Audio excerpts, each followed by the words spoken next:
Joaquin Castro did the unthinkable.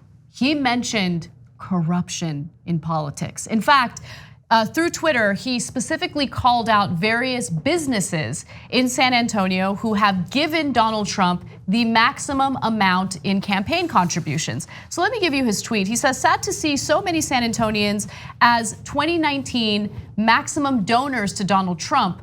The owner of Bill Miller Barbecue, owner of the historic Pearl, realtor Phyllis Browning, etc. Their contributions are fueling a campaign of hate that labels Hispanic immigrants as invaders. Now, it's rare to see any politician or anyone in the political world call out corruption, but it's important to do so Americans understand what influences the decisions that these politicians make. But guess what happened after that tweet went out? A bunch of right-wingers started accusing Joaquin Castro of promoting and inciting violence. Oh, hilarious. Hilarious. All right, we're gonna get to that in a second. We're also gonna get to what I'm worried about will be the Democratic reaction. But first, I wanna give great credit to Joaquin Castro. It's a very rare politician in America that actually talks about the donors. And the American people are dying to talk about it because 96% of Americans believe the politicians serve their donors and not their voters. But since so much of both parties have been corrupted, there's basically a pact, a non-aggression pact to not talk about each other's donors, which is, by the way, to the great detriment of the Democratic Party. The fact that Joaquin Castro basically violated that is great news, and he's a hero for doing that. Now, remember, Joaquin is the congressman. His brother Julian Castro is running for president, and he was in Obama's cabinet. Joaquin Castro is not only in Congress, but also is the campaign manager for his brother who's running for president. But this is not the presidential candidate. Yes, they are twin brothers, and obviously they're connected, but Joaquin Castro doing a fantastic job here. That is why now the Republicans are in a rage, because he touched the third rail of politics.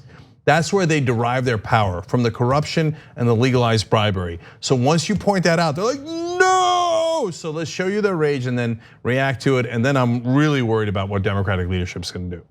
So the Republican Party issued a statement via Twitter. This is disgusting. Inciting violence against private citizens for participating in our democracy is beyond the pale. Your rabid hatred of Donald Trump has made you deranged. So let's stop for a second. Where in his tweet did he promote violence? Where? Where did he do it? He decided to shine a light on the corruption in the country. Let's read his tweet again. Sad to see so many San Antonians as 2019 maximum donors to Donald Trump. The owner of Bill Miller Barbecue, owner of historic Pearl, realtor Phyllis Browning. Their contributions are fueling a campaign of hate that labels Hispanic immigrants as invaders. First of all, there's nothing untrue in that tweet. Secondly, there wasn't a single moment where he promoted violence, and he certainly didn't dox anyone, which is one of the accusations that we're also hearing from the right. So stupid. Everyone's doxing. If you criticize what the right wing is doing, you're doxing them. You're doxing them. How dare you? So they're allowed to bribe politicians legally because of Citizens United, Buckley v. Vallejo, and all the Supreme Court decisions. But we're not allowed to point it out. And if we point it out, they're like, you're doxing them. You should let them bribe the politicians in private. That's the only decent thing to do. Let it happen in the darkness. So is opensecrets.org, which is a great website, and you guys should always go to it when you want to understand what's influencing politicians. Is opensecrets.org, which tells you about campaign contributions to politicians, is that a doxing site? Is that the whole point of? I guarantee you. How stupid is that? First of all, this is public information. But the issue here is that you have a member of Congress who is tweeting about it and drawing attention to it. And they don't like that. They don't like the fact that they're getting called out on what they're funding, right? And they also don't want to lose that donor money, because this is embarrassing. Of course. This is embarrassing for business owners. If this is what you're funding, people might not want to shop at your business or use your services or anything like that. And it might shame them from continuing these types of contributions. So when Donald Trump and the Republican Party call Latinos invaders and say it's an invasion, and the El Paso shooter quotes that in his manifesto before he goes and kills all those people, that's not a problem. But if Joaquin Castro points out you guys are enabling the language calling Latinos invaders. They go, oh, now you're endangering us. You're endangering us because you pointed out our racism and that we put money behind our racism. No, that's not a call for violence. It's a call for you to stop the violence on your side. Stop using language that leads to violence. So now if you try to stop violence, somehow you're perpetrating violence. No, none of it makes any sense. It's just that they're like, red alert, he touched the donors. He mentioned the donors, everybody panic. Because that is their source of power. I'm sure Joaquin Castro is dealing with all sorts of harassment by the right wing right now. We need to show him support for what he did. Yes. We need to reinforce this type of behavior because this is what leads to systemic change in America. If you don't get the money out of politics, you don't accomplish anything. It's impossible to accomplish anything when the corporations in this country have more say than the actual voters. We need to get the money out. What Joaquin Castro is doing here is awesome, and it should be reinforced with our positivity and our compliments. Now, let me give you, in my opinion, the funniest tweet and the most ironic tweet coming from Dana Lash, who's a longtime NRA spokesperson, and she has put out numerous fear-mongering videos in order to promote more gun sales.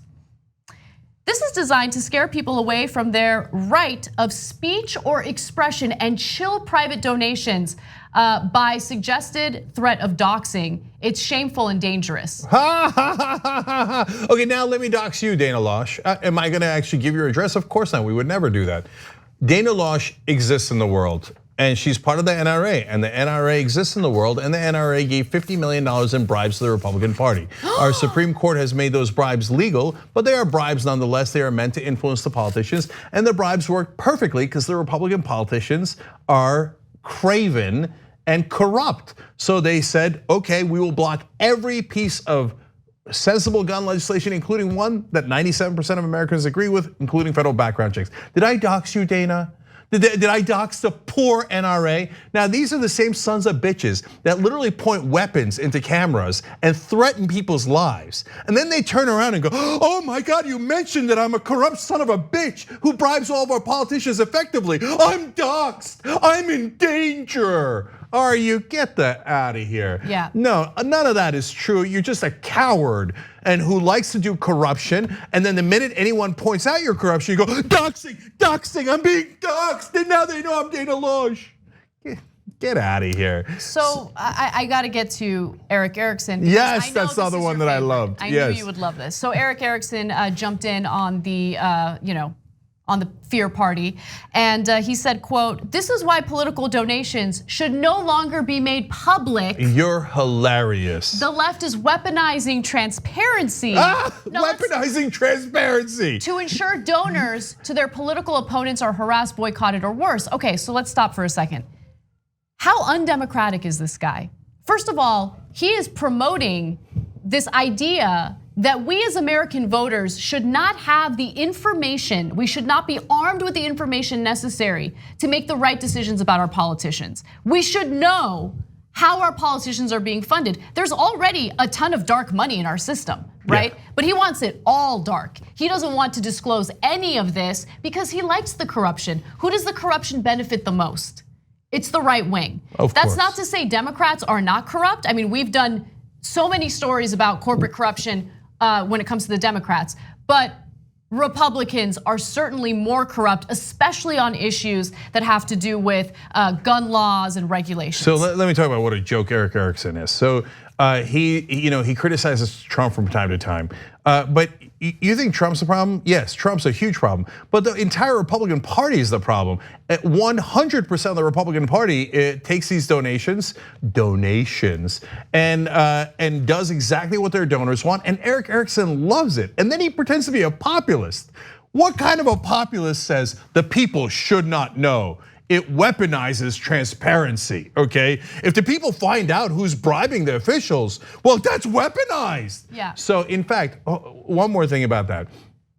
Look, when he is in favor of this, he says, okay, like an example that Bill Moyers uses, okay? An umpire in baseball. He says if a hitter goes up and before he's about to bat, hands that umpire $10,000, everybody would know that the umpire wouldn't, you could question whether the umpire was going to be fair. In our politics, they hand politicians tens of millions of dollars. And Eric Erickson's point is, no, you shouldn't even find out who gave the umpire $10 million. Because that would weaponize transparency. Or perhaps it would actually tell us who is doing the bribing.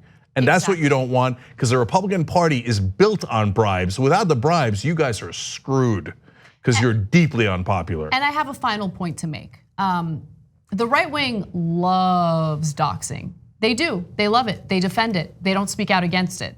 In fact, I have a specific example for you. In 2015, Donald Trump doxed Senator Lindsey Graham. Put out his phone number. Literally put out his phone number to the public so the public could go ahead and harass him, threaten him, and that's exactly what happened. And was it gonna be left-wingers who harassed Lindsey Graham? Of course not. It was rabid right-wingers who were Trump supporters. They called him, they threatened him until he had to change his number. That's an actual literal dox. Not like, hey, and by the way, I can use this argument too. Dana, Eric, you better not criticize me. That would be doxing me. Okay, you have in public said that I have said something wrong politically. I've been doxed. All right, now finally, I do want to get to the corporate Democrats, because they will not be happy with this. And so I would be surprised if Nancy Pelosi didn't turn around and go, Joaquin, you got to apologize. Because if you start talking about Republican donors, next you might start talking about Democratic donors. And what is Nancy Pelosi's base of power? Donors. She's not popular. In fact, she's one of the least popular politicians in the country. She's an elitist through and through. She brags about how she raised over $500 million for the Democratic Party. So if you start talking about donors, it's not gonna be just Mitch McConnell and Eric Erickson and the NRA that gets touchy, okay? It's also gonna be Nancy Pelosi and Chuck Schumer. So, and you know what cowards the Democrats are. So Democratic leadership, not all the Democrats obviously, because Joaquin Castro did something great here. And all the Just Democrats also speak out on this issue.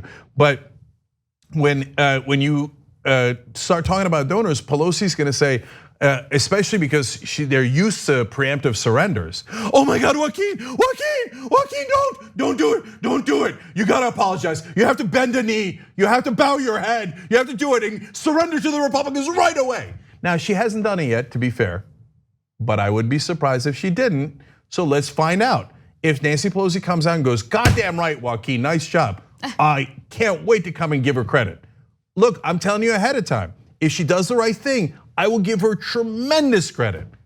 But I would be surprised. It's the corruption, stupid. When you touch that third rail, everybody in Washington gets touchy, gets real sensitive.